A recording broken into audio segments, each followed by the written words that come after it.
Le 23 septembre 2009, le journaliste Julien Marchand du Figaro reçoit un paquet anonyme dans son courrier. À l'intérieur, une cassette VHS sans étiquette, accompagnée d'une note manuscrite, La vérité sur Capucine et Salomé. 10 ans exactement après leur disparition mystérieuse, ces images vont rouvrir l'une des affaires les plus troublantes de la fin du XXe siècle. 2 jeunes filles pleines de rêves, disparues après une audition qui n'aurait jamais dû avoir lieu. Ce que révèle cette cassette va bouleverser tout ce que l'on croyait savoir sur cette affaire. Comment 2 adolescentes peuvent-elles disparaître sans laisser de traces dans une capitale sous surveillance? Et surtout, qui a filmé ces images et pourquoi les révéler maintenant après tant d'années de silence? Avant de continuer avec cette histoire perturbante, si vous appréciez les affaires mystérieuses réelles comme celle-ci, abonnez-vous à la chaîne et activez les notifications pour ne manquer aucune nouvelle enquête. Maintenant, découvrons comment tout a commencé. Paris, automne 1999. La capitale française vit ses derniers mois avant le passage à l'an 2000. Dans le 20e arrondissement, le quartier de Belleville conserve encore son caractère populaire malgré les premiers signes de gentrification. C'est ici, dans une petite rue pavée près du métro Pyrénées, que grandit Salomé Vernet, 17 ans, fille unique d'un mécanicien et d'une couturière à domicile. Salomé rêve de cinéma depuis l'enfance. Chaque mercredi, elle prend le métro jusqu'aux Champs-Élysées pour voir les dernières sorties au cinéma. Son père, René Vernet, un homme aux mains calleuses et au cœur tendre, économise surtout pour lui payer des cours de théâtre dans une petite école du 11e arrondissement. Sa mère, Françoise, ajuste les robes de mariée et les costumes dans leur petit appartement de 2 pièces, espérant secrètement que sa fille réussira là où elle n'a jamais osé essayer. De l'autre côté de Paris, dans le 16e arrondissement, vit Capucine Delaunay, 16 ans. Sa famille appartient à la bourgeoisie intellectuelle parisienne. Son père, Michel Delaunay, enseigne l'histoire à l'université de la Sorbonne, tandis que sa mère, Catherine, professeure de littérature au lycée Henri IV, cultive chez sa fille l'amour des arts et de la culture. Leur appartement haussmannien près du Trocadéro respire la culture. Bibliothèque remplie de classiques, reproductions d'œuvres d'art au mur, piano à queue dans le salon. Les 2 jeunes filles se rencontrent en septembre 1999 lors d'un stage d'été au conservatoire du 7e arrondissement. Malgré leurs origines sociales différentes, elles développent rapidement une amitié sincère, unie par la même passion dévorante pour le cinéma et le théâtre. Capucine admire la détermination de Salomé, sa capacité à surmonter les obstacles financiers par la pure volonté. Salomé, elle, est fascinée par la culture de Capucine, sa facilité à citer Molière ou Cocteau, son aisance naturelle sur scène. Chaque samedi, elles se retrouvent au Café de Flore à Saint-Germain-des-Prés, commandent un café serré qu'elles font durer 2 heures en parlant de leur projet. Capucine veut jouer du Pinter, du théâtre contemporain exigeant. Salomé rêve plutôt de cinéma populaire, de toucher le grand public. Elle partage Libération et Télérama, décortique les critiques, imagine leur nom un jour en première page. Le contexte culturel parisien de cette fin de siècle leur est favorable. Le cinéma français vit une renaissance avec des réalisateurs comme Mathieu Kassovitz, qui vient de triompher avec La haine, ou Cédric Klapisch avec Le péril jeune. Les castings sauvages se multiplient, les directeurs de casting cherchent de nouveaux visages, des jeunes authentiques pour incarner cette génération de la fin du millénaire. C'est dans cette effervescence que Capucine découvre, le 20 septembre 1999, une petite annonce dans les pages du magazine Première. Un producteur indépendant recherche 2 jeunes actrices de 16 à 18 ans pour un film sur l'adolescence dans la banlieue parisienne. Le projet s'intitule provisoirement « Nos 20 ans en l'an 2000 ». Le casting doit avoir lieu le jeudi 23 septembre dans un studio du 20e arrondissement. L'annonce précise que le réalisateur, qui souhaite conserver l'anonymat jusqu'à la signature des contrats, a déjà tourné plusieurs courts-métrages remarqués dans des festivals européens. Le film bénéficie d'un budget de plusieurs millions de francs et vise une sortie nationale pour l'été 2000. Ces détails, qui paraissent crédibles à l'époque, correspondent parfaitement au profil de nombreuses productions indépendantes françaises du moment. Capucine appelle immédiatement Salomé. Les deux amis passent la soirée à préparer leur audition, répétant des scènes de L'esquive d'Abdelatif Kechiche, un texte contemporain qui leur semble parfait pour ce type de projet. Elles choisissent leur tenue avec soin. Salomé opte pour un jean et un pull simple, voulant incarner l'authenticité populaire, tandis que Capucine choisit une robe vintage chinée aux puces, espérant montrer sa personnalité artistique. Le jeudi 23 septembre 1999 commence comme une journée ordinaire. Le thermomètre affiche 15 degrés, un temps typique de l'automne parisien, avec un ciel gris et quelques gouttes intermittentes. Salomé quitte l'appartement familial de Belleville à 14h30. Sa mère lui donne 20 francs pour le métro et un en-cas, lui recommande de bien se tenir droite et de sourire. Son père, rentré exceptionnellement de l'atelier pour lui souhaiter bonne chance, lui dit simplement « Sois toi-même, ma fille, c'est ce qu'il y a de plus beau en toi ». De son côté, dans le 16e arrondissement, Capucine termine son déjeuner en famille. Sa mère lui donne ses derniers conseils d'ancien élève du conservatoire. « N'en fais pas trop, laisse le texte parler, et souviens-toi que la caméra capte tout, même ce que tu ne dis pas. » Son père, plus pragmatique, lui rappelle de bien noter l'adresse exacte du studio et de téléphoner dès la fin de l'audition. Les deux amis se retrouvent à 15 heures précises à la station République, comme convenu. Salomé arrive avec 5 minutes d'avance, Capucine avec 3 minutes de retard, son habitude parisienne. Elles prennent la ligne 11 jusqu'à Belleville, puis la ligne 2 jusqu'à Père-Lachaise, avant de marcher jusqu'à l'adresse indiquée. Le 47, rue des Pyrénées. L'adresse correspond à un petit immeuble industriel des années 70, coincé entre une boulangerie marocaine et un garage automobile. Au rez-de-chaussée, une plaque discrète indique « Studio 47, location d'espace ». Le code d'accès, fourni par téléphone, fonctionne parfaitement. Les jeunes filles montent au premier étage par un escalier en béton au mur peint en blanc cassé. À 16h15, elles frappent à la porte du studio. Un homme d'une quarantaine d'années leur ouvre. Il se présente sous le nom de Laurent Mercier, assistant du réalisateur. Grand, mince, les cheveux poivre et sel, il porte un jean noir et une chemise blanche impeccable. Son sourire paraît professionnel et rassurant. Il s'excuse de l'absence momentanée du réalisateur retenu par un problème technique et propose aux jeunes filles d'attendre dans la salle de casting. Le studio, d'environ 50 mètres carrés, semble authentique. Équipé d'une caméra professionnelle sur trépied, d'un éclairage basique et de quelques chaises, il ressemble aux nombreux espaces de casting parisiens de l'époque.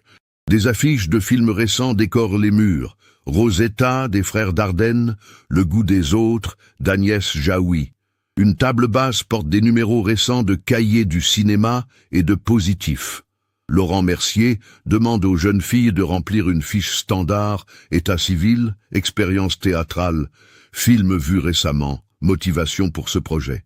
Tout paraît normal et professionnel. Il leur offre des boissons, un coca pour Salomé, une eau minérale pour Capucine. Pendant qu'elles remplissent les formulaires, il prépare ostensiblement la caméra, ajuste l'éclairage, consulte des notes sur un carnet. À 16h45, il annonce que le réalisateur arrive dans 10 minutes et propose de commencer par quelques essais techniques. Test de voix, vérification de l'éclairage sur leur visage, réglage de la caméra. Les jeunes filles acceptent naturellement. Ces préparatifs correspondent exactement aux procédures habituelles des castings de l'époque. C'est à ce moment que tout bascule, de manière si subtile qu'elles ne s'en rendent pas compte immédiatement. Laurent Mercier leur demande de boire leur boisson d'un trait pour éviter les interruptions pendant l'audition.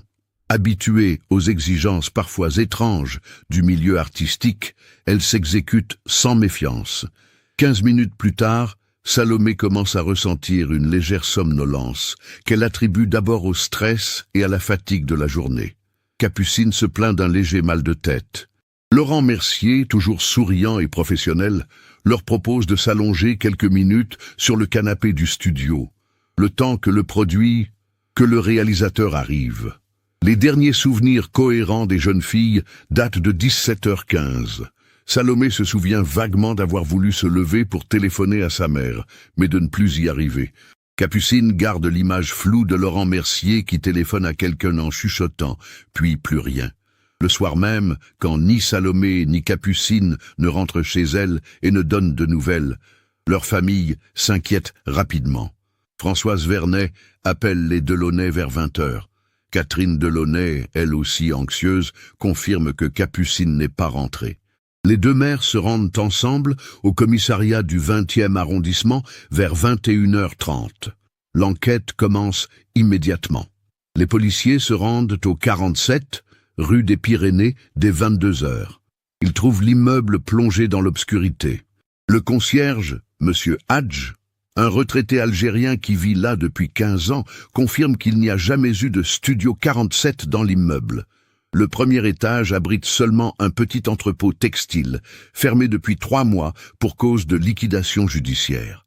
L'enquête révèle rapidement que l'annonce parue dans Première était un faux.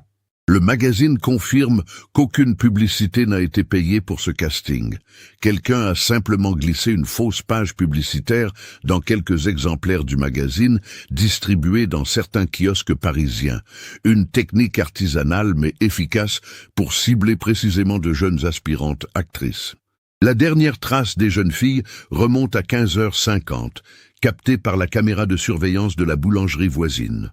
On les voit entrer dans l'immeuble, Salomé portant son sac en bandoulière, Capucine tenant un dossier sous le bras. Elles paraissent détendues et confiantes. Aucune caméra ne les filme ressortir. L'automne 1999 se transforme en cauchemar pour les familles Vernet et Delaunay. Les semaines qui suivent la disparition voient se déployer l'une des enquêtes les plus importantes menées par la brigade criminelle parisienne de cette décennie.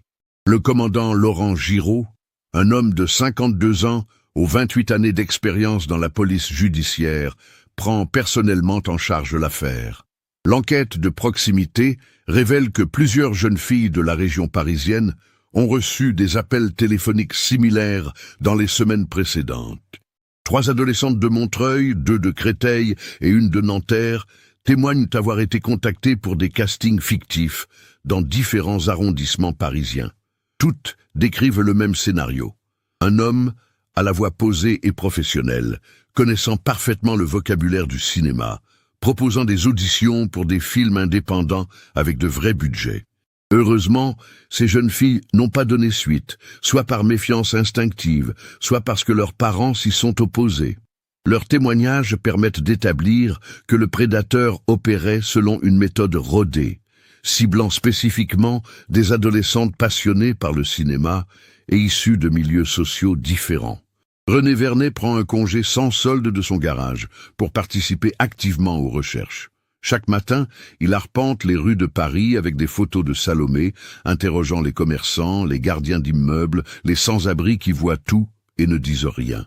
Sa démarche méthodique l'amène à couvrir systématiquement tous les arrondissements, quartier par quartier, rue par rue. Il garde dans sa poche un carnet où il note chaque adresse visitée, chaque personne rencontrée, chaque détail qui pourrait avoir de l'importance. Françoise Vernet sombre dans une dépression qui l'empêche de travailler. Elle passe ses journées assise près du téléphone, espérant un appel qui ne vient jamais. Les robes de mariée restent inachevées dans l'appartement de Belleville. Les clientes, d'abord compatissantes, finissent par aller voir ailleurs. En quelques mois, l'activité de couture qui faisait vivre la famille s'effondre complètement. Dans le 16e arrondissement, la famille Delaunay vit le drame différemment, mais avec la même intensité. Michel Delaunay utilise ses contacts universitaires pour mobiliser ses collègues et étudiants. Il organise des battues le week-end dans les bois de Boulogne et de Vincennes, coordonne une campagne d'affichage dans tout Paris, multiplie les appels aux médias. Catherine Delaunay, elle, se plonge dans l'analyse minutieuse de tous les éléments de l'enquête, épluche les témoignages, cherche des incohérences ou des pistes négligées. Le contraste social entre les deux familles, d'abord estompé par l'amitié de leur fille, ressurgit dans la gestion du drame. Les Delaunay ont les moyens d'engager un détective privé, Alain Moretti, ancien commissaire reconverti dans le privé. Ils organisent des conférences de presse, font appel à des voyants médiatiques, contactent des journalistes d'investigation. Les Vernet, eux, ne peuvent compter que sur leur détermination et leur connaissance du pari populaire. Cette différence de moyens crée des tensions ponctuelles entre les familles, malgré leurs douleurs communes. René Vernet supporte mal les méthodes spectaculaires des Delaunay, qu'il juge parfois contre-productives. Michel Delaunay, de son côté, s'impatiente de ce qu'il perçoit comme la passivité relative des autorités face à la disparition de 2 mineurs.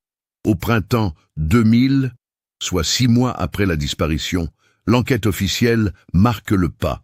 Tous les témoignages ont été recueillis, toutes les pistes explorées. La théorie d'un enlèvement crapuleux s'impose progressivement, mais sans preuve matérielle, l'affaire risque de rejoindre le dossier des cold cases parisiens. Le commandant Giraud maintient une surveillance discrète sur quelques suspects potentiels, mais aucun élément nouveau n'émerge. C'est à cette période que naissent les premières théories alternatives dans l'entourage des familles. Certains évoquent une fugue organisée, les 2 adolescentes ayant pu partir ensemble tenter leur chance à l'étranger. D'autres imaginent un recrutement par une secte ou un réseau international. Ces hypothèses, bien que farfelues, trouvent un écho dans la détresse des proches qui refusent d'envisager le pire. L'été 2000 marque un tournant dans la perception publique de l'affaire. Les médias, après avoir largement couvert les premières semaines de recherche, se désintéressent progressivement du dossier. L'actualité du passage à l'an 2000, puis des premiers mois du nouveau millénaire, relègue la disparition de Capucine et Salomé aux pages intérieures des journaux, puis aux simples entrefilets. Cette indifférence progressive blesse profondément les familles. René Vernet développe une amertume tenace contre ce qu'il appelle l'oubli organisé. Il reprend son travail au garage, mais ses collègues témoignent qu'il n'est plus le même homme. Taciturne, parfois colérique, il effectue ses tâches mécaniquement, tout en gardant constamment sur lui une photo de Salomé. En septembre 2000, un an exactement après la disparition, les familles organisent une cérémonie de commémoration devant l'immeuble de la rue des Pyrénées. Une vingtaine de personnes se rassemblent, parents, amis, quelques voisins compatissants, 2 journalistes et un caméraman de FR3. Catherine Delaunay lit un texte où elle implore toute personne détenant des informations de se manifester. Sa voix se brise quand elle évoque nos filles qui auraient 18 et 19 ans aujourd'hui. Les années qui suivent voient s'installer une routine douloureuse. Chaque 23 septembre, les familles se retrouvent rue des Pyrénées pour un hommage de plus en plus intime. Chaque 23 de chaque mois, René Vernet dépose des fleurs devant l'immeuble. Chaque anniversaire de Capucine et Salomé devient un jour de recueillement silencieux. En 2003, soit 4 ans après la disparition, un événement relance brièvement l'espoir. Une jeune femme de 22 ans se présente spontanément au commissariat de Belleville en affirmant être Salomé Vernet. Elle connaît suffisamment de détails sur la famille pour troubler momentanément René et Françoise.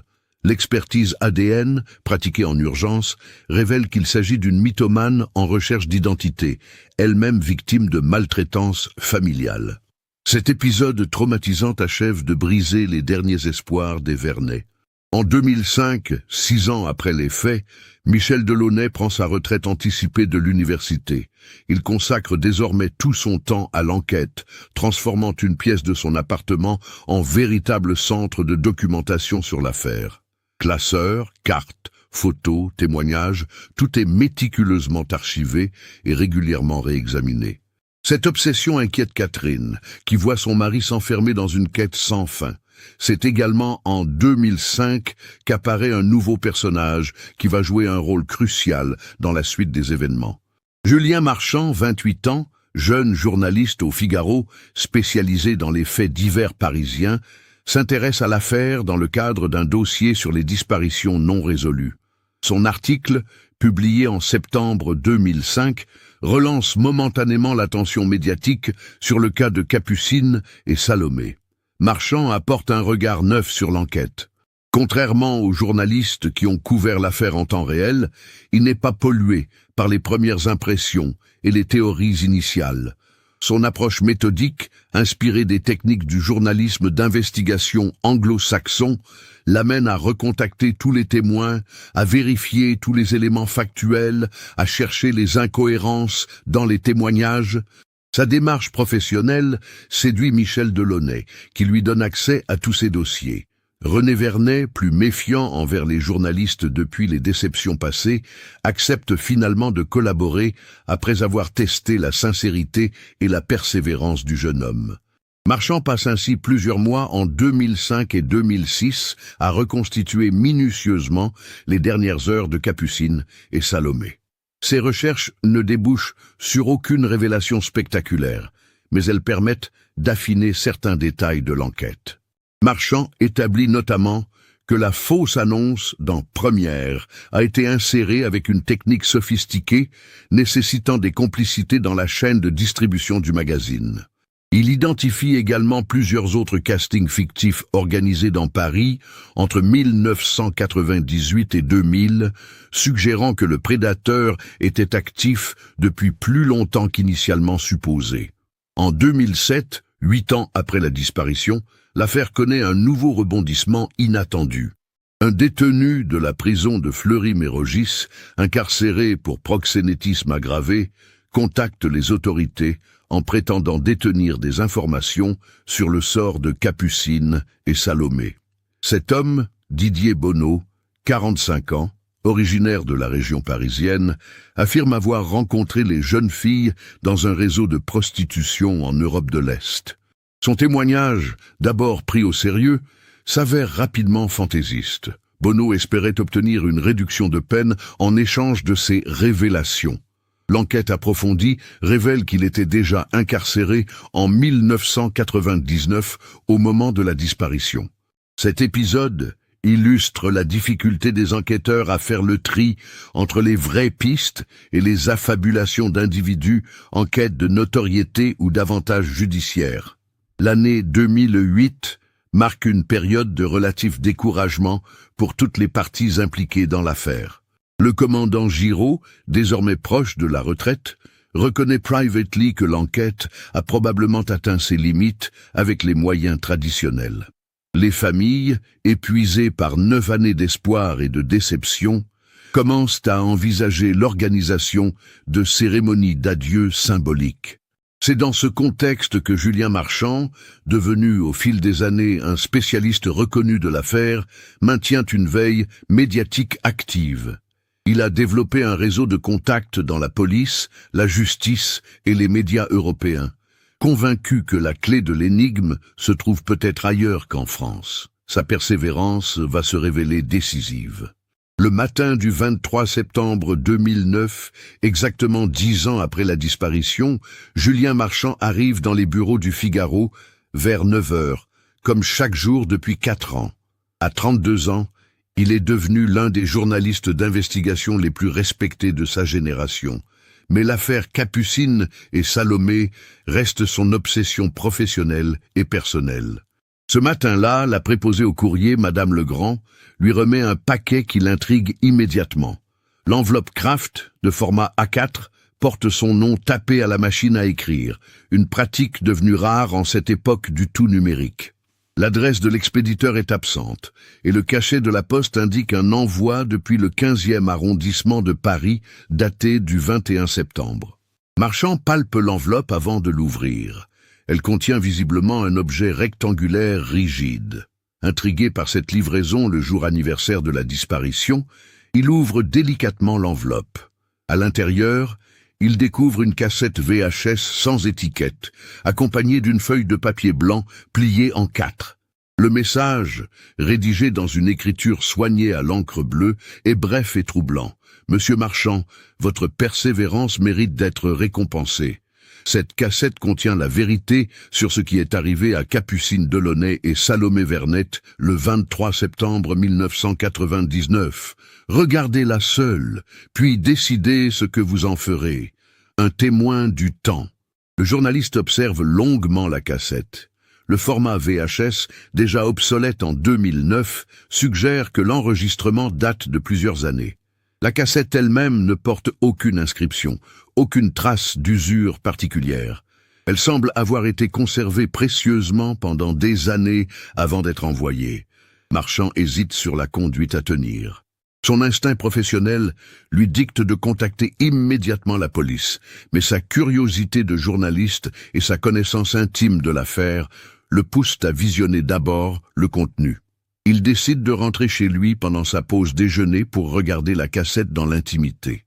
À 13h30, dans son appartement du 11e arrondissement, Marchand insère la cassette dans son vieux magnétoscope, conservé précisément pour ce type de situation professionnelle.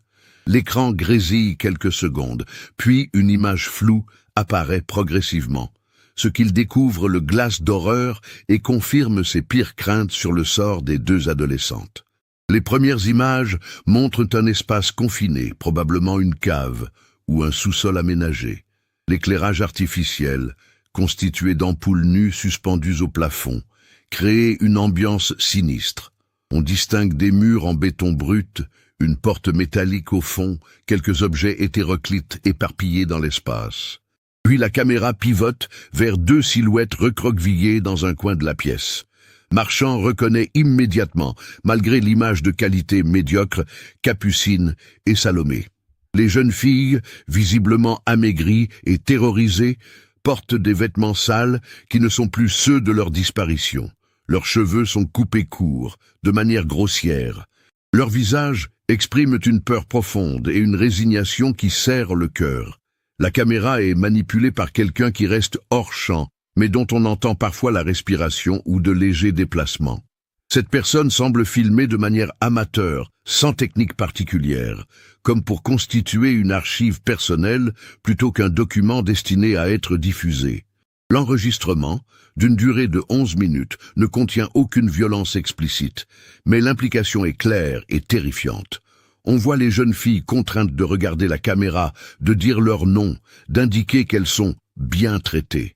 Leurs voix, faibles et tremblantes, contrastent dramatiquement avec l'assurance qu'elles affichaient lors de leurs dernières apparitions publiques. Vers la fin de l'enregistrement, une voix masculine hors champ s'adresse aux jeunes filles en français avec un léger accent que Marchand n'arrive pas à identifier précisément. L'homme leur donne des instructions simples, leur demande de sourire, de dire qu'elles vont bien. Capucine et Salomé s'exécutent mécaniquement, avec la soumission de personnes brisées psychologiquement. La cassette s'arrête brutalement, sans explication ni conclusion. Marchand reste plusieurs minutes devant l'écran noir, bouleversé par ce qu'il vient de voir. Ces images confirment que les deux adolescentes ont bien été enlevées et séquestrées, mais elles soulèvent plus de questions qu'elles n'apportent de réponses. Qui a filmé ces images? Quand exactement ont-elles été tournées? Où se trouve ce lieu de détention? Pourquoi cette cassette resurface-t-elle maintenant, 10 ans après les faits? Et surtout, qui connaissait suffisamment l'implication de Marchand dans l'affaire pour lui envoyer spécifiquement ce document? Le journaliste comprend immédiatement qu'il tient entre ses mains l'élément qui va relancer complètement l'enquête. Mais il réalise également qu'il porte désormais une responsabilité écrasante envers les familles des victimes et envers la justice. Comment annoncer à René et Françoise Vernet, à Michel et Catherine Delaunay, que leurs filles ont effectivement été victimes d'un enlèvement et probablement subir le pire? Après avoir visionné la cassette, Marchand prend une décision qui engagera toute la suite de l'enquête. Plutôt que de contacter immédiatement la police, il choisit de revoir le document frame par frame pour en extraire tous les détails utilisables avant de le remettre aux autorités. Cette démarche, discutable d'un point de vue légal, se révélera cruciale pour l'avancement de l'affaire. En analysant minutieusement les images, Marchand relève plusieurs éléments significatifs. D'abord, le timecode visible dans le coin inférieur droit de l'écran indique que l'enregistrement date du 28 octobre 1999, soit 5 semaines exactement après la disparition. Cette information capitale suggère que les jeunes filles étaient encore vivantes, plus d'un mois après leur enlèvement. Ensuite, l'analyse de l'arrière-plan révèle des détails architecturaux intéressants. Les murs en béton présentent des traces de coffrage caractéristiques des constructions des années 70. Une conduite d'eau apparent, partiellement visible sur le côté gauche de l'image, porte un numéro de série que Marchand parvient à déchiffrer partiellement. Ces éléments techniques pourraient permettre d'identifier le type de bâtiment et éventuellement sa localisation. Le plus troublant reste cependant un détail sonore que Marchand ne remarque qu'après plusieurs visionnages attentifs. En arrière-plan du enregistrement, on perçoit un bruit régulier et sourd, comme un roulement de machinerie industrielle. Ce son, très faible mais constant, évoque le fonctionnement d'équipements lourds, peut-être une chaufferie ou des pompes de relevage. Fort de ces observations, Marchand contacte discrètement François Durand, un ami technicien audiovisuel spécialisé dans l'expertise judiciaire. Sans révéler la nature exacte du document, il lui demande d'analyser la bande sonore pour isoler et identifier les bruits de fond. Durand, intrigué par cette demande inhabituelle, accepte de travailler sur l'échantillon sonore le soir même. Le lendemain matin, 24 septembre, Durand recontacte Marchand avec des informations précieuses. L'analyse spectrale révèle que le bruit de fond correspond effectivement à une machinerie industrielle, probablement des pompes centrifuges de gros débit fonctionnant en continu. La fréquence et l'intensité du son suggèrent une installation de traitement des eaux ou une station de pompage, typique des infrastructures urbaines souterraines. Cette découverte oriente Marchand vers une nouvelle piste. Il se souvient que l'enquête initiale avait exploré l'hypothèse d'une séquestration dans les nombreux espaces souterrains parisiens. Parking, caves d'immeubles, réseaux techniques. Mais la police s'était concentrée sur les zones proches du lieu de disparition, dans le 20e arrondissement et les secteurs limitrophes. Si les jeunes filles ont été détenues près d'une station de pompage, cela élargit considérablement le périmètre de recherche à l'ensemble du réseau d'assainissement parisien. La SAGEP, Société gestionnaire des eaux de Paris, exploite des dizaines d'installations réparties dans tous les arrondissements. Certaines, situées dans des zones industrielles ou des secteurs peu fréquentés, pourraient constituer des cachettes idéales. Marchand décide alors de jouer carte sur table avec les autorités. Le 24 septembre au matin, il contacte le commandant Giraud, désormais à la retraite, mais resté officieusement consultant sur l'affaire. Giraud, surpris par cet appel inattendu, accepte de rencontrer le journaliste dans l'après-midi. La rencontre a lieu dans un café discret du 14e arrondissement. Giraud, 62 ans, conserve l'allure méthodique et la perspicacité qui ont fait sa réputation. Quand Marchand lui explique la situation et lui montre la cassette, l'ancien policier reste d'abord silencieux, visiblement ému de découvrir ces images après 10 années d'enquête infructueuse. « Vous rendez-vous compte de ce que vous avez entre les mains ?» demande finalement Giraud. Cette cassette constitue la première preuve matérielle de l'enlèvement.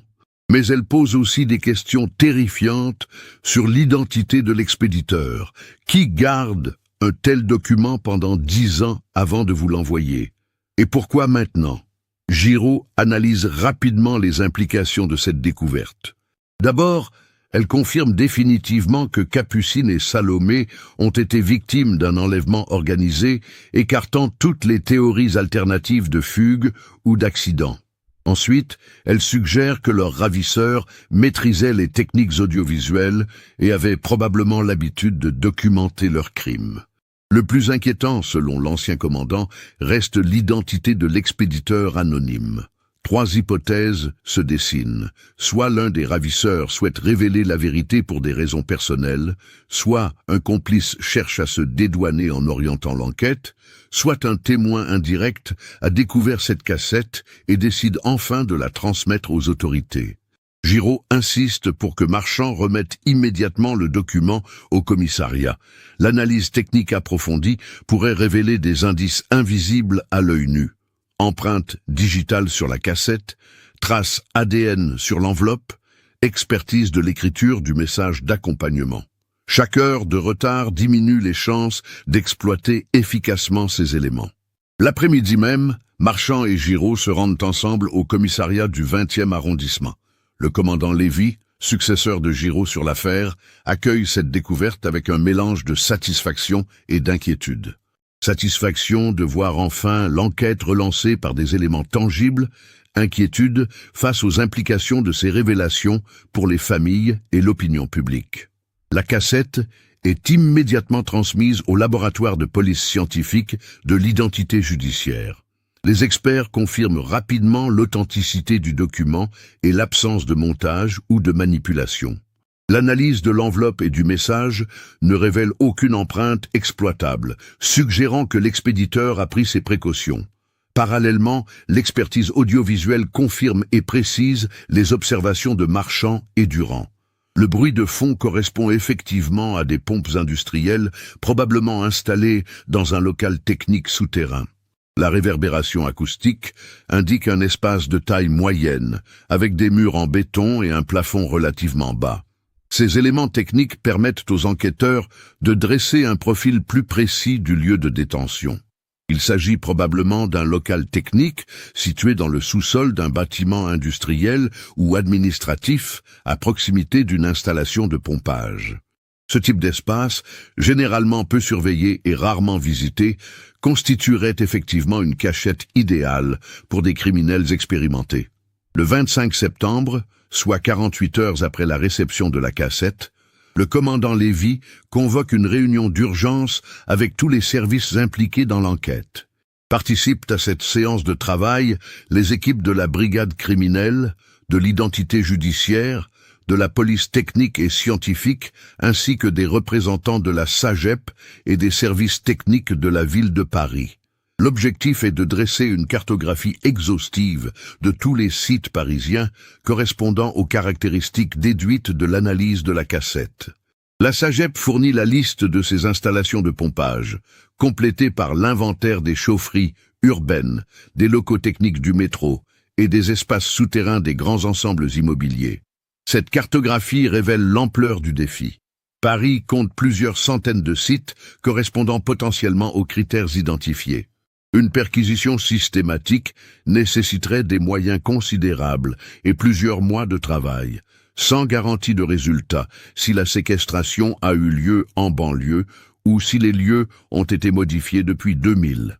C'est alors que Giraud propose une approche différente, basée sur son expérience des enquêtes complexes.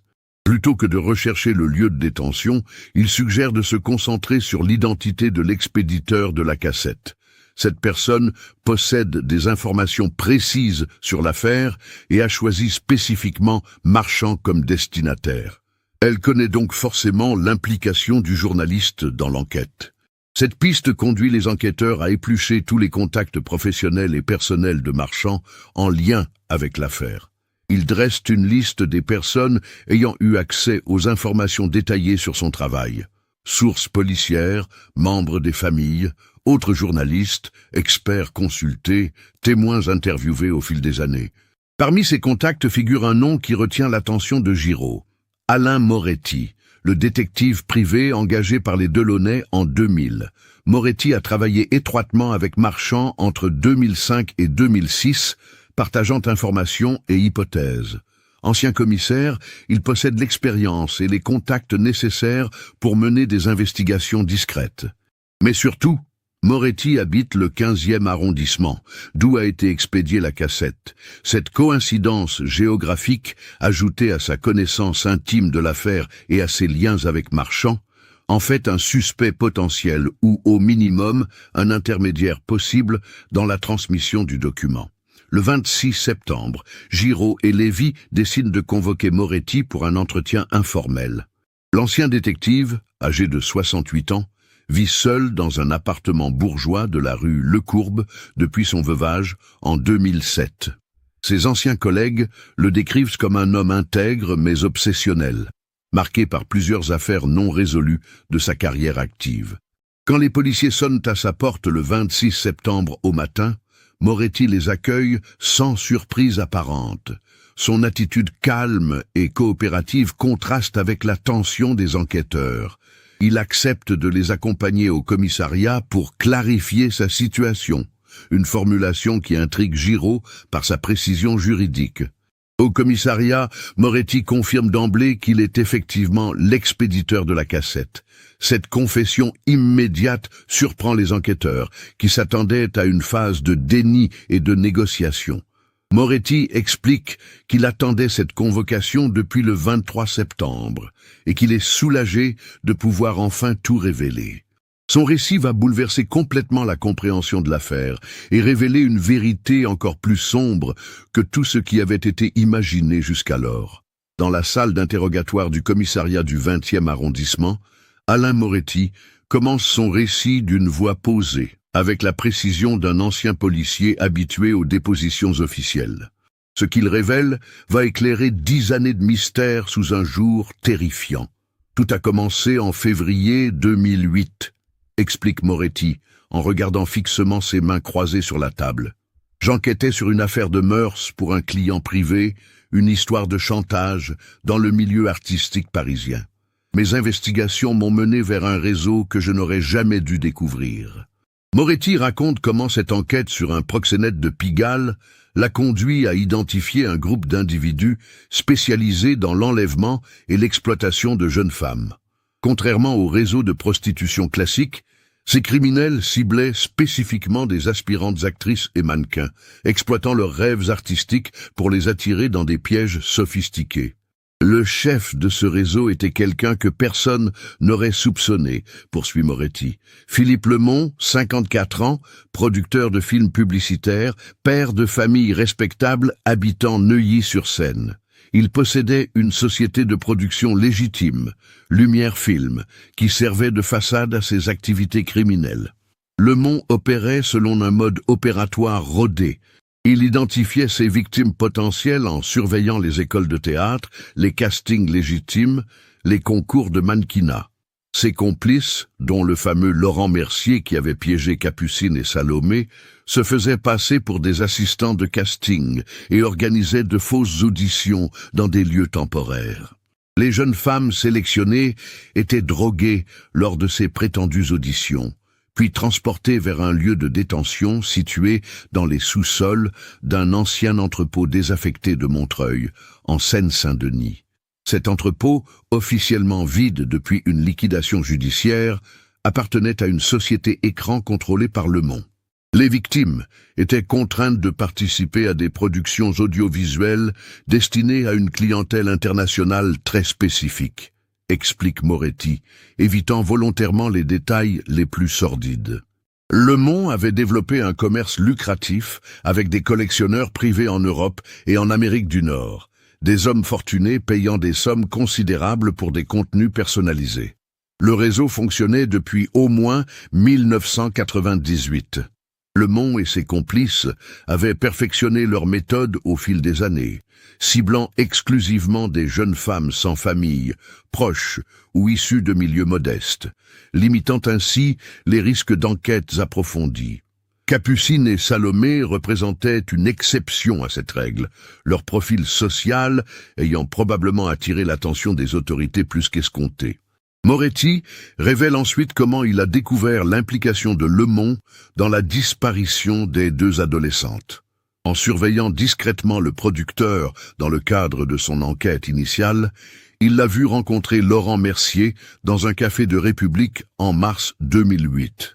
Intrigué par cette rencontre entre son suspect et un homme correspondant au signalement diffusé dans l'affaire Capucine Salomé, Moretti a décidé d'approfondir ses investigations. J'ai passé 6 mois à surveiller Lemont et son entourage, raconte l'ancien détective. J'ai photographié ses complices, répertorié ses déplacements, identifié ses propriétés. En septembre 2008, j'ai finalement localisé l'entrepôt de Montreuil où il détenait ses victimes. La découverte de ce lieu de séquestration confronte Moretti à un dilemme moral et professionnel déchirant. En tant qu'ancien policier, il sait qu'il devrait immédiatement alerter les autorités. Mais en tant que détective privé travaillant sans mandat officiel, il craint que ses méthodes d'investigation illégales ne compromettent les poursuites judiciaires. Surtout, Moretti découvre que Le Monde bénéficie de protections inquiétantes. Le producteur entretient des relations étroites avec plusieurs personnalités influentes du milieu artistique et politique parisien.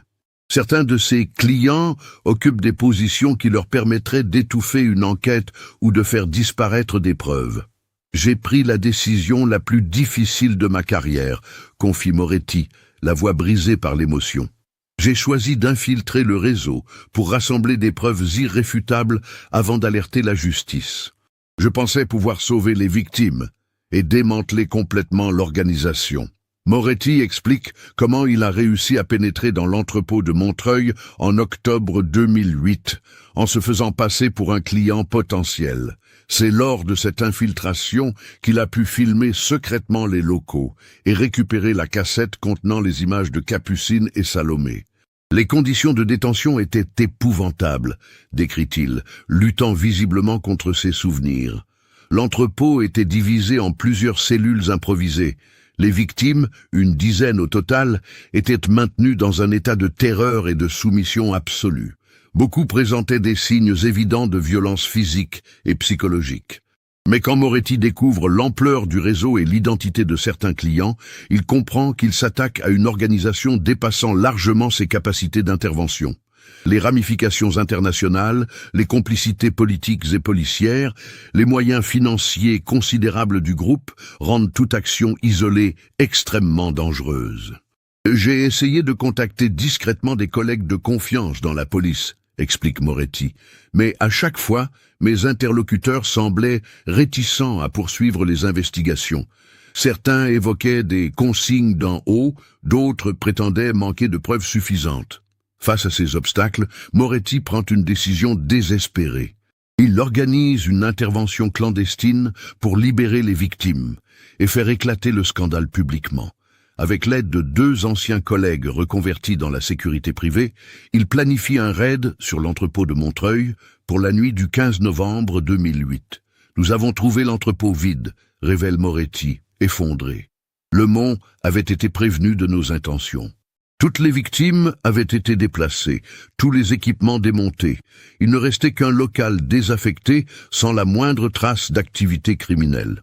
Cette opération ratée marque le début d'une période de harcèlement et de menaces contre Moretti. Sa voiture est vandalisée, son appartement cambriolé, ses anciens clients professionnels mystérieusement dissuadés de faire appel à ses services. Le message est clair, il doit cesser ses investigations sous peine de représailles plus graves. Simultanément, Moretti apprend par ses contacts que plusieurs membres présumés du réseau quittent discrètement la France. Laurent Mercier s'installe en Thaïlande officiellement pour des raisons de santé. 2 autres complices s'expatrient respectivement en République dominicaine et aux Philippines. Seul Philippe Le Monde reste à Paris, protégé par son statut social et ses relations. J'ai compris que je m'étais attaqué à quelque chose de trop puissant pour moi, admet Moretti. Mais je ne pouvais pas abandonner complètement. J'ai décidé d'attendre le bon moment pour révéler ce que je savais, en espérant que les circonstances évoluent favorablement. Pendant des mois, Moretti garde précieusement la cassette récupérée dans l'entrepôt, seule preuve tangible de l'enlèvement de Capucine et Salomé. Il surveille discrètement l'évolution de l'affaire officielle, guette les changements dans l'organigramme policier, espère identifier un interlocuteur fiable pour transmettre ces informations. L'élément déclencheur survient en juillet 2009, quand Moretti apprend par la presse la mort subite de Philippe Le Monde. Le producteur succombe officiellement à un infarctus dans sa propriété de Neuilly-sur-Seine. Cette disparition du chef du réseau modifie l'équilibre des forces et diminue les risques de représailles contre d'éventuels témoins. La mort de Le Monde m'a libéré d'une partie de mes craintes, explique Moretti.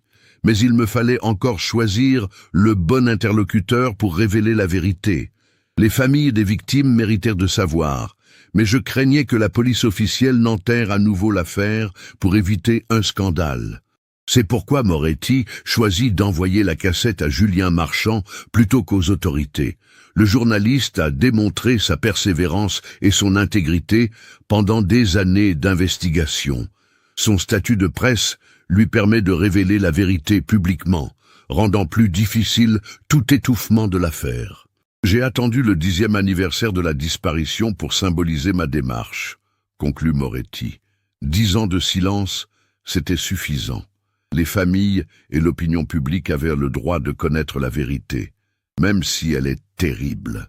Quand Moretti termine son récit, un silence pesant s'installe dans la salle d'interrogatoire. Le commandant Lévy et Giraud échangent des regards lourds de sens. Ils comprennent que cette affaire dépasse largement le cadre d'une enquête criminelle classique et va nécessiter des moyens exceptionnels. « Monsieur Moretti, acceptez-vous de témoigner officiellement et de nous aider à identifier tous les membres de ce réseau ?» demande Lévy. « Et c'est exactement ce que j'attends depuis 1 an, » répond l'ancien détective. « J'ai conservé tous mes dossiers, toutes mes photos, tous mes enregistrements. Il est temps que justice soit rendue à Capucine, Salomé et toutes les autres victimes. » L'enquête qui s'ouvre à partir des révélations de Moretti mobilise des moyens considérables de la police judiciaire française et d'Europol. En quelques semaines, les investigations confirment la plupart des éléments révélés par l'ancien détective et permettent d'identifier plusieurs complices du réseau dirigé par Philippe Lemont. Laurent Mercier, l'homme qui avait piégé Capucine et Salomé, est localisé en Thaïlande où il vit sous une fausse identité. Les autorités thaïlandaises, alertées par Interpol, l'arrêtent dans sa villa de Pattaya en novembre 2009. Extradé vers la France en février 2010, il confirme sous interrogatoire sa participation aux enlèvements et révèle des détails supplémentaires sur le fonctionnement du réseau. Mercier explique que Lemont recrutait ses complices parmi d'anciens délinquants en quête de reconversion sociale. Lui-même, ancien proxénète condamné à plusieurs reprises dans les années 90, avait été approché par le producteur en 1988 avec la promesse d'un travail propre et bien payé dans l'industrie du divertissement. Lemont était très intelligent, témoigne Mercier devant les enquêteurs. Il ne nous expliquait jamais l'ensemble de ses opérations. Chacun connaissait seulement sa partie du travail. Moi, je m'occupais uniquement des faux castings et de la capture des victimes. D'autres s'occupaient du transport, de la garde, de la production des films. Cette compartimentalisation explique pourquoi le réseau a pu opérer si longtemps sans être démantelé. Même si l'un des complices était arrêté, il ne pouvait pas compromettre l'ensemble de l'organisation. Seul Lemont possédait une vision globale du système et des contacts avec la clientèle internationale. L'enquête sur les biens de Lemont révèle l'ampleur de son patrimoine. Outre sa société de production légale, le producteur contrôlait plusieurs sociétés écrans en France et à l'étranger. Ses comptes bancaires aux îles Caïman et au Luxembourg contiennent plusieurs millions d'euros, produits de ses activités criminelles pendant plus de 10 ans.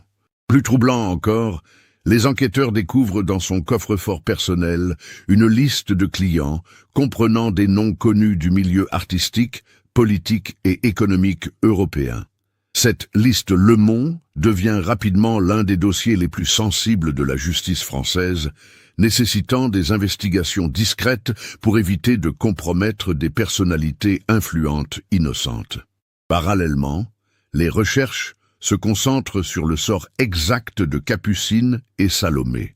Les témoignages de Mercier et d'autres complices permettent de reconstituer partiellement leur calvaire.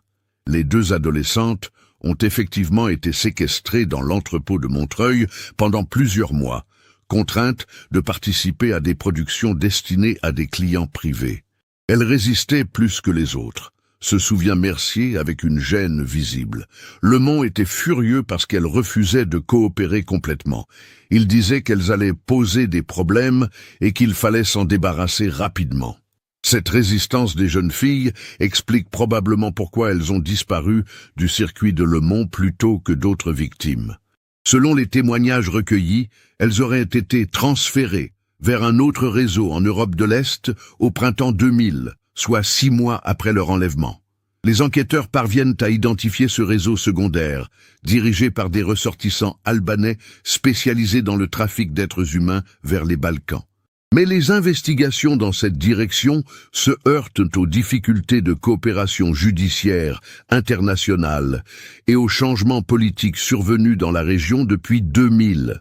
En septembre 2010, soit un an après la révélation de l'affaire, les autorités françaises organisent une conférence de presse pour présenter les résultats de leurs investigations. Le procureur de la République de Paris confirme le démantèlement du réseau Le Mont et l'arrestation de 8 complices. Cependant, il ne peut pas apporter de certitude définitive sur le sort final de Capucine et Salomé. Nous avons des raisons de penser que mademoiselle Delaunay et mademoiselle Vernet ont été victimes de ce réseau criminel, déclare le procureur.